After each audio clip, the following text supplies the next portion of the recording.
Good morning दोस्तों, कैसे हैं? उम्मीद करता हूँ बहुत अच्छे होंगे आप लोगों को। यहाँ पे हम साइंस के कक्षा 9th का एक मतलब कि डेरिवेशन लेके आए हैं कि किसी वस्तु का चंद्रमा पर भार पृथ्वी पर इसके भार का 1/6 क्यों होता है। यानी बात कर ले हम यहाँ पे, तो एक चीज़ बताइए कि जैसे हम कहते हैं कि हम यहाँ पे क्या नाम है 60 किलो का है तो चंद्रमा पे है। तो इस चीज़ को हम सिद्ध करने के लिए आप लोगों के सामने मतलब बता रहे हैं कि क्यों यहाँ पे मतलब कि 1/6 हो जाता है। यानी क्यों यहाँ पे हम 60 किलो का रहते हैं तो वहाँ पे यहाँ पे मतलब कि 6 किलो का है तो वहाँ पे मतलब कि 1 किलो का हो जाएंगे। तो ये आपको हम क्या करेंगे इस वीडियो में आप लोग बताएंगे। इसके साथ साथ कई और मतलब कि इस चैप्टर के जितने डेरिवेशन है जो मतलब कि बहुत इंपॉर्टेंट है क्लास 9th के लिए और समझना भी है आगे, मतलब इसे क्वेश्चन भी करना है। तो इसके लिए आपको पूरे पूर्ण रूप से देखना होगा और बने रहना होगा चैनल के अंत तक। तो आपको क्या हो जाएंगे, लगभग इस चैप्टर के सारे जो डाउट्स है वो क्या हो जाएंगे, क्लियर हो जाएंगे। अब यहाँ पे हम जो बात करेंगे तो यहाँ पे हम लिख लेते हैं। देखिए अब लिखेंगे, मान लीजिए हमने कहा किसी वस्तु का चंद्रमा पर भार पृथ्वी के भार से क्या है 1/6 गुना क्यों होता है, हमको बताना है। तो यहाँ पे मान लीजिए कोई मतलब कि पृथ्वी का द्रव्यमान मान लेते हैं, मान लेंगे माना, है ना, यहाँ से देख लिया जाए कि माना पृथ्वी का द्रव्यमान कितना मान लें हम लोग, कैपिटल एम मान लें, तथा कोई वस्तु है तथा कोई भी वस्तु ले लेते हैं तो वस्तु का द्रव्यमान कितना मान लें हम लोग, स्मॉल एम मान लिए। मान लो कोई वस्तु है, पृथ्वी का द्रव्यमान आपको एम मिल गया, यानी एम ये कर सकते हैं एम मतलब कि मास ऑफ अर्थ हो जाएगा। ये क्या होगा, वस्तु का द्रव्यमान हो गया। तो अब हम जानते हैं कि जो पृथ्वी द्वारा जो सार्वभौमिक जो गुरुत्वाकर्षण का सार्वभौमिक जो नियम होता है उसके द्वारा हम क्या जानते हैं, तो F बराबर होता है, बच्चा आप लोग हमने इसके पहले सिद्ध करा भी चुका है कि F बराबर होता है G/m और क्या होता है यहाँ पे m/r का स्क्वायर। हमने आप लोग को बता दिया था। अब जहाँ क्या क्या है हमने बता दिया, यम ये क्या है, देखिए जी क्या है, सार्वत्रिक गुरुत्वाकर्षण नियतांक है, और यहाँ पे यम क्या है, पृथ्वी का द्रव्यमान है, छोटा मतलब स्मॉल यम क्या है, यहाँ पे वस्तु का द्रव्यमान है। अब यहाँ पे आर मतलब कहा जाएगा पृथ्वी की त्रिज्या हो जाएगी, यानी पृथ्वी की त्रिज्या कितना मान लें, यहाँ पे लिख लें हम लोग पृथ्वी की त्रिज्या कितना बच्चा, पृथ्वी की त्रिज्या कितना कर लें हम लोग बराबर में आर ई कर ले हम लोग, यानी यहाँ पे आर ई का कहा जाएंगे स्क्वायर हो जाएंगे। बात समझ में आ रहा है आप लोगों को। अब ये मतलब कि अब हम W बराबर ये लिख सकते हैं, तो W बराबर क्या हो जाएगा, यानी वेट जो होता है W बराबर ये होता है, इसको क्या बना लेंगे, इक्वेशन नंबर फर्स्ट बना लेंगे। अब फिर देख लेते हैं, ये था पृथ्वी पर जब कोई वस्तु रहती है तो उसका भार का मतलब फार्मूला ये होता है। अब बात कर लेते हैं चंद्रमा पे इसका भार कितना हो जाएगा। तो चंद्रमा पे भार के लिए लिख लेंगे, तो लिख लेंगे माना, है ना, माना चंद्रमा का द्रव्यमान कितना है, द्रव्यमान बराबर में m और कितना मिल जाएंगे, यहाँ पे मून है तो स्मॉल मतलब कि m और m लगा देते हैं। तो मतलब कि चंद्रमा का द्रव्यमान कितना मिल गया हमको, ये मिल गया। अब बात कर ले तो वस्तु का द्रव्यमान, देखिए वही वस्तु है, यहाँ पे हमने पृथ्वी पर रखा है, उसी वस्तु को कहाँ ले जा रहे हैं हम लोग, चंद्रमा पे ले जा रहे हैं। तो यहाँ पे लिख लेंगे वस्तु का द्रव्यमान क्या है बच्चा, वस्तु का द्रव्यमान वही रहेगा, वस्तु का द्रव्यमान बराबर कितना मिल गया आपको, यहाँ पे स्मॉल एम ही रहने दें। अब यहाँ पे लिख लेंगे वस्तु की त्रिज्या मान लेते हैं, चंद्रमा की त्रिज्या कितना मान लें हम लोग, चंद्रमा की त्रिज्या कितना कर लें हम लोग, कैपिटल आर और क्या कर लें यहाँ पे एम कर लें, मतलब कि रेडियस ऑफ मून हो गया। अब यहाँ पे लिख लेंगे, अब तो यहाँ पे डब्ल्यू ई था, अब यहाँ लिख लेंगे डब्ल्यू ऑफ एम, मतलब कि पृथ्वी पर द्रव्यमान कितना हो जाएंगे, तो डब्ल्यू ऑफ कितना लिख लें यहाँ पे मून के लिए। तो अब डब्ल्यू मून देखेंगे तो क्या मिल जाएगा हमको, एफ बराबर कितना मिल जाएंगे, देखिए ये ऑफ ये अर्थ के लिए था, ये किसके लिए है, मून के लिए, तो एम लगा देते हैं। तो कितना मिल जाएंगे आपको जी और क्या मिल जाएंगे एम और कहा जाएंगे एम कितना मिल जाएंगे इंटू एम स्मॉल एम, देखिए ये आपका कैपिटल एम और एम है, और कहा जाएगा एम बटा कितना मिल जाएंगे आर और कहा मिल जाएंगे एम का कहा हो जाएंगे स्क्वायर। बात समझ में आ गया। ये मतलब कि चंद्रमा वाले मतलब जब चंद्रमा पे कोई वस्तु रहेगा उसके लिए क्या होगा, फार्मूला हो गया। अब ये क्यों आता है हमने आपको बता चुका है, इसके पहले वाले वीडियो में जाकर के आप लोग देख लेंगे कि मतलब क्यों इसको लाया जाता है। अब यहाँ पे कहा जाएंगे क्वेश्चन नंबर 2, कोई दिक्कत। या इसके बाद वाले वीडियो में क्या करेंगे, उसको डाल देंगे तो बेहतर हो जाएगा। तो ये हो गया आपका इक्वेशन सेकंड। अब हम लिख लेंगे समीकरण 2 माइनस में से, समीकरण 2 में कितने से, 1 से भाग देने पर, 1 से क्या करने पर, भाग देने पर। अब बताइए समीकरण 2 में समीकरण 1 से हम भाग देंगे तो ये बताइए क्या मिल जाएंगे यहाँ पे, W, देखिए यही जो है भाग देने ऊपर WM बटा कितना मिल जाएंगे यहाँ पे, वेट ऑफ अर्थ, ये मिल जाएंगे बराबर कितना मिलेंगे। अब तो हटा दे इसको, यहाँ क्या कर ले हम लोग, GM अर्थ मतलब कि कैपिटल M और अर्थ कितना मिल जाएंगे, स्मॉल m बटा कितना मिल जाएंगे, कैपिटल R का R और क्या हो जाएंगे, E का स्क्वायर। और फिर पूरे का बटा देखा जाए तो कितना मिल जाएंगे आपको, GM और क्या मिल जाएंगे M, यानी कैपिटल M और M इंटू कितना मिल जाएंगे, M का बटा कितना मिल जाएंगे, R M का क्या मिल जाएंगे आपको, स्क्वायर। इतनी बात समझ में आ रही है। देखिए यहाँ पे तो G से G का हो जाएगा हमारा, कट जाएगा, और M से M हमारा का हो जाएगा, कट जाएगा। यानी दोनों को देखिए, हमने कहा था G वही रहा, सार्वत्रिक गुरुत्वाकर्षण। देखिए आप लोग एक चीज बताए थे कि जो सार्वत्रिक गुरुत्वाकर्षण नियतांक होता है उसका मान चाहे यहाँ रखिए, चाहे मतलब कि चंद्रमा पे ले जाइए, चाहे कहीं भी ले जाइए, उसका मान क्या होता है, जितना है उतना ही रहेगा, उसके मान में किसी प्रकार का परिवर्तन नहीं होता है। स्मॉल जी जो होता है, जो मतलब कि गुरुत्वाकर्षण के लिए जो यूज करते हैं हम लोग, उसका मान बदलता रहता है, लेकिन इस जी का मान कहीं बदलता नहीं है। तो ये हो गया। अब बताइए इसको लेके आए यहाँ तक हम बच्चे, तो कैसे कर सकते हैं इसको हम लोग, तो मिल जाएंगे WM बटा में W कितना मिल जाएंगे हमको, E यानी मून, वेट ऑफ अर्थ, और कितना मिल जाएंगे आपको, मास ऑफ मून बटा कितना मिल जाएंगे, मास ऑफ कितना मिल जाएंगे आपको, सॉरी यहाँ पे दूसरा भाग देते ना, सॉरी यहाँ पे गलती है, यहाँ पे हम मून रखे होते, यहाँ पे हम रखे, मून के लिए बात कर रहे हैं, तो ये नीचे क्या हो जाएंगे, अर्थ हो जाएंगे। ठीक है, तो यहाँ पे WM और कितना मिल जाएंगे, ये मिल जाएंगे। अब यहाँ पे कितना मिल जाएंगे हमको, तो WM और यहाँ कितने हम लोग WE लिख लें।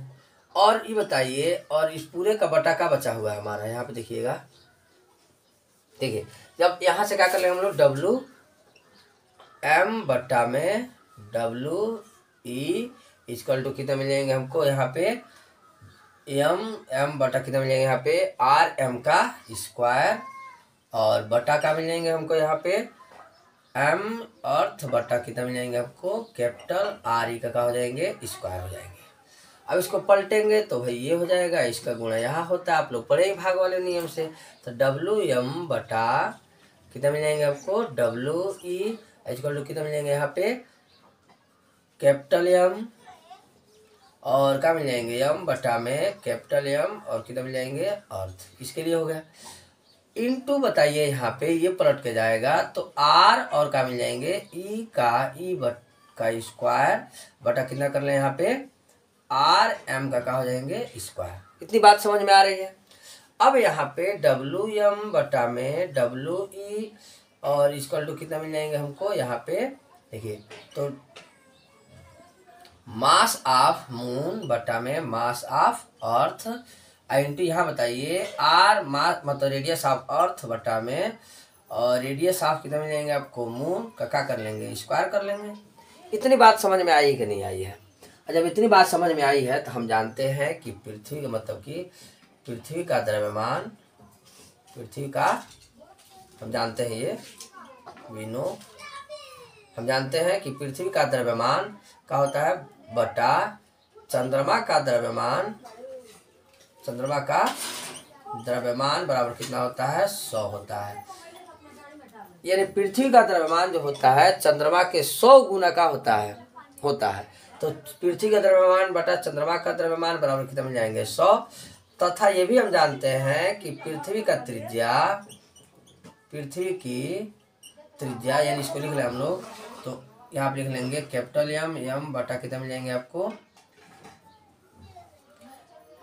स्मॉल मतलब कैपिटल M बटा कितना मिल जाएंगे आपको, यहाँ पे E हो रहा है ना, तो E बटा कितना मिल जाएंगे, M मिल जाएंगे। बात समझ में आ रहा है। यानी आपको मिल गया यहाँ पे M अर्थ बटा मून, मतलब मास ऑफ मून बराबर कितना मिल गया आपको? 100 मिल गए हैं। इतनी बात समझ में आ रही है? यानी अब यहाँ पे हम इसको चेंज कर लें तो कितने मिल जाएंगे आपको? मास, देखिए मास ऑफ मून है ना, तो मास ऑफ मून बटा में मास ऑफ अर्थ बराबर कितने मिल जाएंगे आपको? 1/100 मिल जाएंगे। ये हो गया। अब यहाँ पे देखेंगे, देखिए अब ये हमको यहाँ पे एक वैल्यू मिल गया, इसका उठाकर भी रखा जाएगा, फिर इसको छोड़िए, फिर क्या मिल जाएंगे? पृथ्वी की त्रिज्या, पृथ्वी की त्रिज्या क्या होती है? चंद्रमा की त्रिज्या से क्या होती है बच्चा? चंद्रमा की त्रिज्या बराबर कितना होता है? RE बटा RM बराबर कितना होता है? 4। यानी पृथ्वी की जो त्रिज्या है चंद्रमा की त्रिज्या कितनी गुनी है? 4 गुनी है। तो ये लिख लिए यहाँ पे। तो अब ये बात आपको पता चल गई है, ये मान हम का उठा करके रख लेंगे। अब बताइए यहाँ पे WM, और कहाँ लिखे इसको? यहाँ देख लेते हैं, थोड़ा सा यहाँ जगह बचा हुआ है तो यहीं पे देख लेंगे हम लोग। तो वहाँ पे देखिए ये वाला। तो अब ये बताइए हमारे पास क्या मिला था यहाँ पे? ये वाला देखिएगा, ये वाला कितना मिला हुआ है? WM बटा में W मतलब कि M वेट ऑफ मास, मतलब कि moon of weight of earth equal to कितने मिल गया था आपको? देखिए M बटा ME का मान कितना मिला हुआ है? 1/100। तो 1 का लिख लें 100 इंटू यहाँ पे RE बटा RM का मान कितना मिला हुआ है? 4 मिला हुआ है। तो 4 का क्या करेंगे? स्क्वायर कर लेंगे, यानी WM बटा में WE इक्वल टू कितना मिलेंगे आपको? 1/100 इंटू कितना मिल जाएंगे? 4 4 जा 16। यानी अब इसको काट लें तो 4 4 जा 16 और कितना मिल जाएंगे? 25 से ये कट जाएगा। यानी वेट ऑफ मून बटा में weight of earth equal to कितना मिल जाएंगे आपको? 4 का कितना मिला आपको? 25। यानी इसको मतलब लगभग में काट दें तो कितना मिल जाएंगे? वेट ऑफ मून बटा में वेट ऑफ कितना मिल जाएंगे? अर्थ इक्वल टू कितना मिल जाएंगे आपको? और यहाँ पे 1 कितना मिल जाएंगे? लगभग 6 पॉइंट कुछ मिलने वाले हैं। 6 पॉइंट कितना मिल जाएंगे? 4 6 के 24, 1 बच जाएंगे, 4 दूना 8। यानी लगभग इसको कहा जाए तो कितना मिलेंगे? वेट ऑफ मून क्या हो जाएंगे? वेट ऑफ अर्थ कितना मिल जाएंगे आपको? इक्वल टू लगभग में 1/6 कल है। अब वेट ऑफ इसको इधर में लेंगे तो weight of moon equal to कितना मिल जाएंगे? वेट ऑफ अर्थ इंटू कितना मिल जाएंगे? 1/6। यानी इतनी बात समझ में आई कि नहीं आई? यानी अभी हमने शुरू में लिखा था कि किसी वस्तु का द्रव्यमान चंद्रमा पर भार जो होता है पृथ्वी के भार का कितना होता है? 1/6 गुना होता है। और क्यों होता है हमने यहाँ पे आपको ला कर क्या कर दिया? सिद्ध कर दिया है। तो बात आप लोग समझ में आ गई होगी कि मतलब कि किसी भी वस्तु का द्रव्यमान पृथ्वी पे जितना होता है उसका 1/6 भाग क्या होता है? चंद्रमा पे होता है। यानी अगर आप यहाँ पे 60 किलो के हैं तो चंद्रमा पे जाएंगे तो आप कितने हो जाएंगे? 10 किलो हो जाएंगे। अगर यहाँ पे आप 6 किलो के हैं तो पृथ्वी पे 6 किलो का है तो चंद्रमा पे जाएंगे तो कितने किलो के हो जाएंगे? 1 किलो के हो जाएंगे। ये बात हमने क्या किया? यहाँ पे आपको प्रूव करके दिखा दिया है। तो बात समझ में आ गई है। अगर वीडियो अच्छा लगा हो तो आपने इसको कहा कि ज़्यादा से ज़्यादा शेयर जरूर कीजिएगा। बताया है कि आर्किमिडीज का सिद्धांत क्या है, यानी आर्किमिडीज के सिद्धांत का कैसे प्रयोग करेंगे हम लोग, किन किन नियमों का हमको क्या करना है? प्रयोग करना है। यानी आर्किमिडीज का सिद्धांत क्या था, कैसे उन्होंने क्या किया था, उन्होंने बताया था। तो यहाँ हम जान लें कि अगर कोई भी वस्तु आप लोग देखते होंगे कि किसी भी वस्तु को अगर हम पानी में डुबोते हैं, एक्सीद्रा में डुबोते हैं,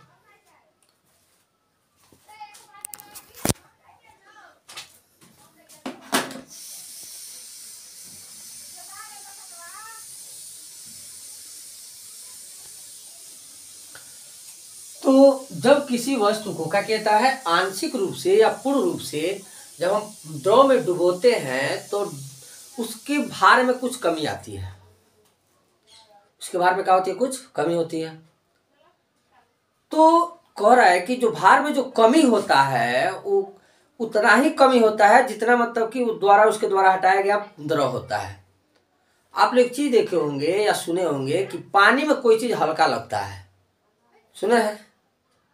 अक्सर सुनने को मिलता है कि पानी में तो क्या है, उसी को पानी में हम लोग क्या करते हैं? आसानी से ठेल ले जाए, कोई सिल्ली ले ले तो क्या करें? आसानी से पानी में ठेल के लेके चले जाते हैं। ऐसे क्या होता है? परेशानी होता है। तो होता क्या है कि जो सिल्ली या कोई भी वस्तु हो गया, जब मतलब कि द्रव में रखे हम लोग, तो जब द्रव में रखा जाता है तो अपने कुछ जहां पे जितना जगह वो रखता है वहां से कुछ द्रव को हटा देता है। और जब द्रव को वहां से हटाता है तो अब जो द्रव हटता है उसमें क्या करता है, बल लगाता है नीचे से। और जब बल लगाता है तो क्या होता है, उसके भार में कमी हो जाती है। बात समझ में आ रहा है ना। यानी जब किसी वस्तु को मतलब कि द्रव में डुबोया जाता है तो उसके भार में क्या होती है, कमी आती है, कमी का आभास होता है। अब ये कमी कितनी होती है हमको क्या करना है, बता देना है। तो अब हम यहाँ पे देखें, हमने लिखा है कि जब किसी वस्तु को किसी द्रव में पूर्ण या आंशिक रूप से डुबोया जाता है, तो जब किसी वस्तु का क्या होता है, द्रव में पूर्ण या आंशिक रूप से क्या करते हैं हम लोग, डुबो देते हैं, तो कर है इसमें, तो उसके भार में कमी का आभास होता है। यानी उसके भार में क्या हो गई, कमी हो गई। और जब कमी हो गई तो कितना कम होता है, कितना उसका भार कम होता है ये बताना है। तो भार में यह आभास क्या होता है कि कमी वस्तु द्वारा हटाए गए द्रव के क्या होती है, समान होती है। यानी जितना वो द्रव वहां से हटाएगा उतना ही उसके भार में क्या हो जाएगी, कमी का आभास होगा। बात तो समझ में आ रहा है। तो अब हमने इसके बारे में सिद्धांत उन्होंने क्या किया, एक प्रतिपादित किया। भाई कैसे समझे इसको, बताएं क्यों। तो आप लोग हम बताते हैं। आइए यहाँ पे हमने कहा कि एक मतलब कि पात्र ले लिए, का ले लिए, एक ठो पात्र ले लिए। पात्र समझ रहे हैं आप लोग, कोई बर्तन जिसमें हम लोग द्रव रखें। अब द्रव में हम क्या करते हैं, एक मतलब कि आयताकार प्लेट ले लेते हैं। क्या लेते हैं, आयताकार प्लेट लेते हैं। मान लीजिए हमने क्या भर दिया, इसमें द्रव भर दिया, और इस द्रव में हम क्या कर रहे हैं, एक आयताकार प्लेट ले लें। और आयताकार प्लेट मान लीजिए यहाँ पे ले लिए हम लोग ABCD। क्या ले लिया हमने, यहाँ पे A हो गया, यहाँ पे B हो गया, यहाँ पे C हो गया, यहाँ पे क्या हो गया, D हो गया। यानी हमने एक आयताकार प्लेट लिया, का नाम रख दिया इसका ABCD। इसकी प्रत्येक लंबाई हमने क्या मान लिया, L मान लिया। किसकी प्रत्येक लंबाई कितना मान लिया हमने, L मान लिया। मान लिया हमने एक आयताकार प्लेट लिया है ना, और इसकी लंबाई का हमने ले लिया। अब इस प्रकार लटकाते हैं कि एक सिरा ऊपर हो और एक सिरा क्या हमारा BC नीचे हो। हमने यहाँ लिख भी दिया है कि एक आयताकार ठोस को ABCD जो जिसका द्रव में इस प्रकार लटकाते हैं कि उसकी भुजाएं AD तथा BC ऊर्ध्वाधर स्थिति में रहे, तथा प्रत्येक भुजा की लंबाई हमने क्या मान दिया, L मान लिया। हमने आप लोग बताया भी है यहाँ पे। अब हमने कहा कि तल CD तथा AB तथा CD का क्षेत्रफल कितना मान लेते हैं, A। यानी इसके द्वारा पूरा जो क्षेत्रफल घेरा गया, क्षेत्रफल कितना कर ले हम लोग, A कर ले। इतनी बात समझ में आ रही है। अब कह लेंगे, मान लीजिए यहाँ से द्रव हम लोग भरे हैं, ये द्रव भरे हैं, तो यहाँ से AB तक की जो ऊंचाई मान लेते हैं कितना गहरा है पनिया, कितना गहरा पानी हो गया, यहाँ पे मतलब गहराई हो गई। अब यहाँ पे आएंगे तो अब इसकी लंबाई जो हो जाएगी, तो अब यहाँ पे कितने मिल गए आप लोग को, L मिल गया। तो AB के जो मतलब कि सतह का जो द्रव क्या हो जाएगा, जो गहराई होगी वो कितना हो जाएगा, AB की सतह की गहराई कितनी होगी,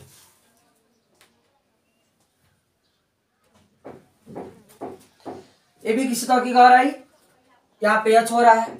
अब यहाँ पे DC की सतह की गहराई देखेंगे तो कितना मिल जाएंगे हमको, H प्लस का मिल जाएंगे, L मिल जाएंगे। बात समझ में आ रहा है। यहाँ हमने लिखा है कि मतलब कि इसकी अब इसका घनत्व मान लेते हैं। मतलब द्रव कोई भी ले रहे हैं तो द्रव का कुछ घनत्व होगा कि नहीं होगा, घनत्व आप लोग जानते हैं। तो घनत्व इसका मान लेते हैं D है। इसका घनत्व कितना मान लिया हम लोग, D है। यानी इस द्रव का घनत्व कितना है, D है। यानी द्रव का घनत्व D हो गया। ऊंचाई गहराई मतलब AB की तल की गहराई कितने हो गई, H हो गई। अब इतना ले रहे हैं तो ये मतलब कि ये इस तल का भी कुछ मतलब की लंबाई है कि नहीं है, जो मतलब कि आयताकार प्लेट लिया है। तो आयताकार प्लेट की लंबाई कितनी मिल गई आपको, यहाँ पे L मिला हुआ है। तो H प्लस कितना हो जाएंगे, L, यानी इसकी गहराई हो गई है। तो अब यहाँ पे देखेंगे हम लोग कि कैसे, देखिए अब यहाँ पे लिखेंगे AB पर, क्या लिखेंगे हम लोग, AB पर। देखिएगा यहाँ पे लिख लें, यहाँ पे हम लोग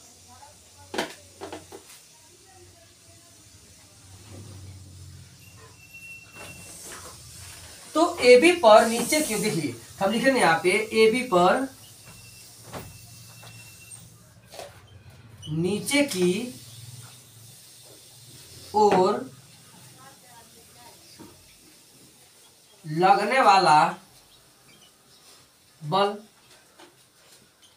अब बताइए ए बी है तो ए बी पे मतलब कि बल लगेगा नहीं जी। बताइए जब द्रव जब द्रव हटाता है तो वहां पे बल लगता है, तो ए बी की तरफ से बल ए बी पे बल लगेगा कि नहीं लगेगा। मान लीजिए द्रव है, अब द्रव रखेंगे तो बल लगवे करेगा, तो वही ए बी पर लगा गया, क्या हो जाएगा, नीचे की ओर लगा बल। तो नीचे की ओर लगा बल कितने हो जाएंगे बताएंगे आप लोग। तो नीचे की ओर लगा बल कितना हो जाएगा बताइए। द्रव का यहाँ पे लिख लेंगे, दाब लिख लेते हैं, बेहतर रहेगा। लगने वाला दाब कितने मिल जाएंगे आपको, एच जी और क्या हो जाएंगे डी। अब एच जी डी क्यों लिखे हैं भाई, ये भी बात है।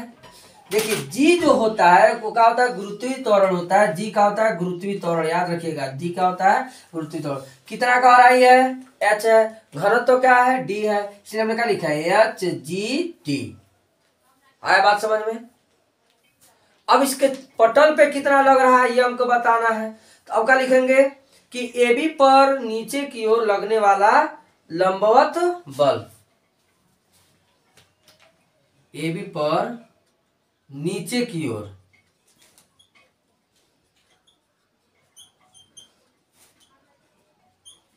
लगने वाला लंबवत बल। तो ए बी की ओर, ए बी पर नीचे की ओर लगने वाला लंबवत बल कितना मिल जाएंगे बताइए आप लोग। तो अब बताइए कि ये पूरा मतलब कि इसका क्षेत्रफल कितना है, ए है। तो अब जब इस पे लगेगा तो जो दाब हो जाएगा हमारा वो कितना हो जाएंगे, कितना मिल जाएंगे बताइए, एच इंटू जी इंटू डी इंटू कितना मिल जाएंगे यहाँ पे। अब कितना क्षेत्रफल हो रहा है, ए ना, तो क्या लिख लेंगे ए। यानी ए बी के मतलब की तल पर नीचे की तरफ लगने वाला लंबवत का हो गया बल हो गया। अब जानते हैं चूंकि द्रव में, इसमें क्या है, द्रव सभी दिशाओं में क्या होता है, दाब डालता है। तो बताइए इस पे तो दाब डालबे किया ऊपर से। अब नीचे भी बताइए डी है तो डी पे भी दाब पड़ेगा कि नहीं पड़ेगा। तो डी पे भी जो दाब पड़ेगा तो डी पे मतलब कि आप लिखेंगे तो इसी प्रकार डीसी। अब इस पे भी तो दाब पड़ेगा, और जब दाब पड़ेगा तब लेंगे डीसी पर लगने वाला क्या हो जाएगा, दाब कितना मिल जाएंगे बच्चे आप लोगों को। तो बताइए अब इसकी गहराई कितनी हो गई है, एच प्लस एल, आप जी और क्या मिल जाएंगे, डी मिल जाएंगे। बात समझ में आया। अब इस पे जो बल लगेगा वो क्या हो जाएगा। अब फिर देख लें हम लोग, पूरा डीसी पर का क्षेत्रफल कितना है, ए है, इसका क्षेत्रफल कितना लिया गया है, ए लिया गया है। तो डीसी पर मतलब कि ऊपर की ओर, मतलब डीसी पे क्या होगा, मतलब जो डीसी है यहाँ पे, जो डीसी है तो डीसी की तरफ ऊपर की ओर लगने वाला बल होगा कि नहीं होगा। तो लिख लेंगे यहाँ पे, अतः डीसी पर ऊपर की ओर, ऊपर लगेगा बल नीचे से, ऊपर की ओर लगने वाला बल कितना मिल जाएंगे भाई, क्षेत्रफल है, पूरे क्षेत्रफल में मतलब प्रेशर पड़ेगा। तो कितना मिल जाएंगे आपको, एच प्लस एल और क्या मिल जाएंगे, जी इंटू डी। आई इंटू कितना करना पड़ेगा पूरे में, ए सम को मल्टीप्लाई करना पड़ेगा। ए क्या है उसका क्षेत्रफल, हमने बता दिया आप लोगों को, ए क्या है उसका क्षेत्रफल है। तो ऊपर की ओर लगने वाला लंबवत बल का कितना हो गया हमारा, ये हो गया। अब बताइए ये देखेंगे कि इस पे कितना मतलब कि बल लग रहा है, यानी कितना उसका बल होगा। तो क्या लिख लेंगे यहाँ पे, तो लिख लेंगे एक दूसरे, लिखेंगे ए बी तथा डीसी, ए बी तथा डीसी क्या लिख लेंगे, देखिए एक ए बी हो गया, एक डीसी हो गया कि नहीं हो गया। तो ए बी तथा डीसी के आमने सामने के बिंदु,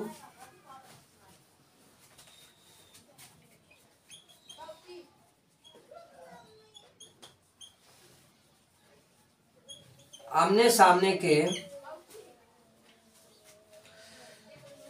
बिंदुओं पर लंबवत बल,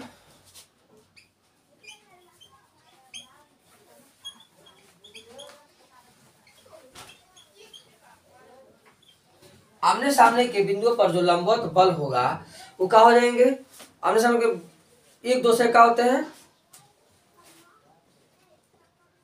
एक दूसरे के बराबर तथा क्या होते हैं, विपरीत होते हैं, विपरीत होते हैं। देखिए अब ये बताइए, इधर से बल लग रहा है, इधर इसके सामने जो भी बल होगा तो इधर से भी बल लगा, इधर से बल लग रहा है, तो एक दूसरे के विपरीत लग रहा है, दोनों का है बराबर, तभी तो संतुलित है। अब बराबर नहीं तो संतुलित होता। आप लोग संतुलित बल पढ़े हैं कि अगर मतलब कि कोई हम रस्सा कसी खेल खेलते मतलब करते हैं, तो अगर हमारे द्वारा लगाया गया बल उसके द्वारा लगाए गए बल के बराबर होता है तो क्या होता है, संतुलित होता है। जैसे कोनो कम पड़ता है उसकी तरफ क्या करते हैं, धक्का देते हैं या खींच लेते हैं। बात समझ में आया कि नहीं आया? तो ये चीज होता है। तो लंबवत बल कितने मिलेंगे, विपरीत होते हैं। हमने बनाया कि क्या होते हैं, ये मतलब कि ऐसे भी होते हैं और क्या होते हैं, एक दूसरे के विपरीत होते हैं, कि होने के कारण एक दूसरे को संतुलित करते हैं, होते हैं जो एक दूसरे को क्या करते हैं, संतुलित करते हैं, संतुलित करते हैं। इतनी बात समझ में आ गई है। तो इस प्रकार जो ठोस है उस पर लगने वाला जो कुल बल होगा तो क्या हो जाएंगे, तो लिख लेंगे इस प्रकार ठोस पर लगने वाला, इस प्रकार ठोस पर लगने वाला कुल, इस प्रकार ठोस पर लगने वाला कुल कितना हो जाएंगे, ऊपर की ओर ना, ऊपर की ओर कुल दाब बराबर कितना मिलेगा बताइए। अब उस पर ऊपर लगने वाला जो कुल दाब होगा वो कितना हो जाएगा बताइए। तो अब क्या करेंगे, मतलब कि जो इधर से नीचे लग रहा है और ऊपर वाला क्या करेंगे, घटा देंगे तो नहीं मिल जाएगा कितना, हमको इसमें दाब लग रहा है तो कितना मिल जाएंगे, मतलब कि यहाँ पे लिख लीजिए दाब बराबर कितने मिलेंगे, इसके कितने मिलेंगे आप लोगों को, एच प्लस एल और कितना लिख लेंगे जी डी इंटू ए। अब माइनस क्या करेंगे, ये वाला घटा देंगे तो कितना मिल जाएंगे आपको, यहाँ पे एच और क्या था इंटू जी इंटू डी इंटू ए। अब इस पूरे का गुणा कर लें इसमें, तो जब गुणा करेंगे तो कितना मिल जाएंगे आपको, H G D A plus L G D A minus में एच जी डी ए। अब इस पूरे सही पूरा क्या हो जा रहा है, कट जा रहा है, तो क्या बच जाएंगे आपके पास यहाँ पे एल जी डी ए, यानी जो कुल बल हो जाएगा वो क्या हो जाएगा, मतलब उसके द्वारा जो लंबाई थी लंबाई और क्या हो जाएंगे उसके गुरुत्वीय त्वरण, उसके घनत्व, उसके क्षेत्रफल के क्या होता है, बराबर होता है। यानी जब जितना क्या करेगा, देखिए अब उसकी लंबाई कितनी है, उसमें गुरुत्वीय त्वरण जो है जी का मान वही रहेगा, डी का घनत्व और क्या हो जाएगा उसका क्षेत्रफल में क्या करता है, निर्भर करता है। बात आप लोग समझ में आ गई होगी कि आर्किमिडीज का सिद्धांत क्या है। कोई दिक्कत किसी को अगर है तो भाई एक बार जरूर। तो यहाँ देखिए कितना है, एल जी डी है। अब हम ये जानते हैं कि लंबाई गुणे जो क्षेत्रफल बराबर कितना होता है, आयतन। आप लोग पता है यहाँ पे कि लंबाई गुणे जो क्षेत्रफल बराबर कितना होता है बच्चा, आयतन होता है। आयतन बराबर ये होता है ना, आयतन। तो लंबाई गुणे क्षेत्रफल बराबर, देखिए लंबाई कितना मिला हमको, जिसको गहराई कितनी है एल है, मतलब उसकी लंबाई हो गई, और क्षेत्रफल कितना हो रहा है हमारा ए हो रहा है, तो इसके बराबर कितना लिख लेंगे हम लोग, भी लिखेंगे। तो यहाँ पर क्या मिल जाएंगे आपको, मतलब कि यल और ए के जगह पे कितना मिल जाएंगे भी, और क्या मिल जाएंगे डी, और क्या मिल जाएंगे जी। यानी अब ये कितना, ये मतलब कि पता चला कि किसी भी वस्तु पर, यानी कोई भी वस्तु हम रखते हैं तो उसके द्वारा हटाया गया आयतन, यानी हटाएगा पानी को या जो भी द्रव होगा, तो जितना जो हटाएगा यानी उसका आयतन जो हटाए गए आयतन के क्या होता है, मतलब कि और उसके घनत्व के बराबर होता है। यानी अभी आपने बताया था कि आर्किमिडीज ने क्या बताया था, देखिएगा एक बार, कि किसी वस्तु को किसी द्रव में पूर्ण या आंशिक रूप से डुबाया जाता है तो उसके भार में जो कमी होती है वो क्या होता है, कमी का जो आभास होता है, भार में यह आभास कमी जो होता है वस्तु द्वारा हटाए गए द्रव के भार के क्या होता है, समान होता है। यानी जितना हम द्रव वहां से हटाएंगे, यानी द्रव हटाएंगे घनत्व है उसका क्या है, मतलब कि भार ही है, उसका द्रव्यमान है, आयतन है। तो जो आयतन वहां से हम क्या कर रहे हैं, हटा रहे हैं, उसी के द्वारा उसी का हो रहा है, बराबर हो रहा है। यहाँ हमने बता दिया है कि मतलब कि क्या नाम है, जो भी डी जी, यानी भी क्या है, आयतन है, जितना मतलब वहां से हटा रहा है, डी उसका घनत्व होगा, जी मतलब उसका गुरुत्वीय त्वरण होगा। कोई दिक्कत यहाँ तक बात समझ में आ गई है। तो ये पूरा हमारा क्या आर्किमिडीज का सिद्धांत।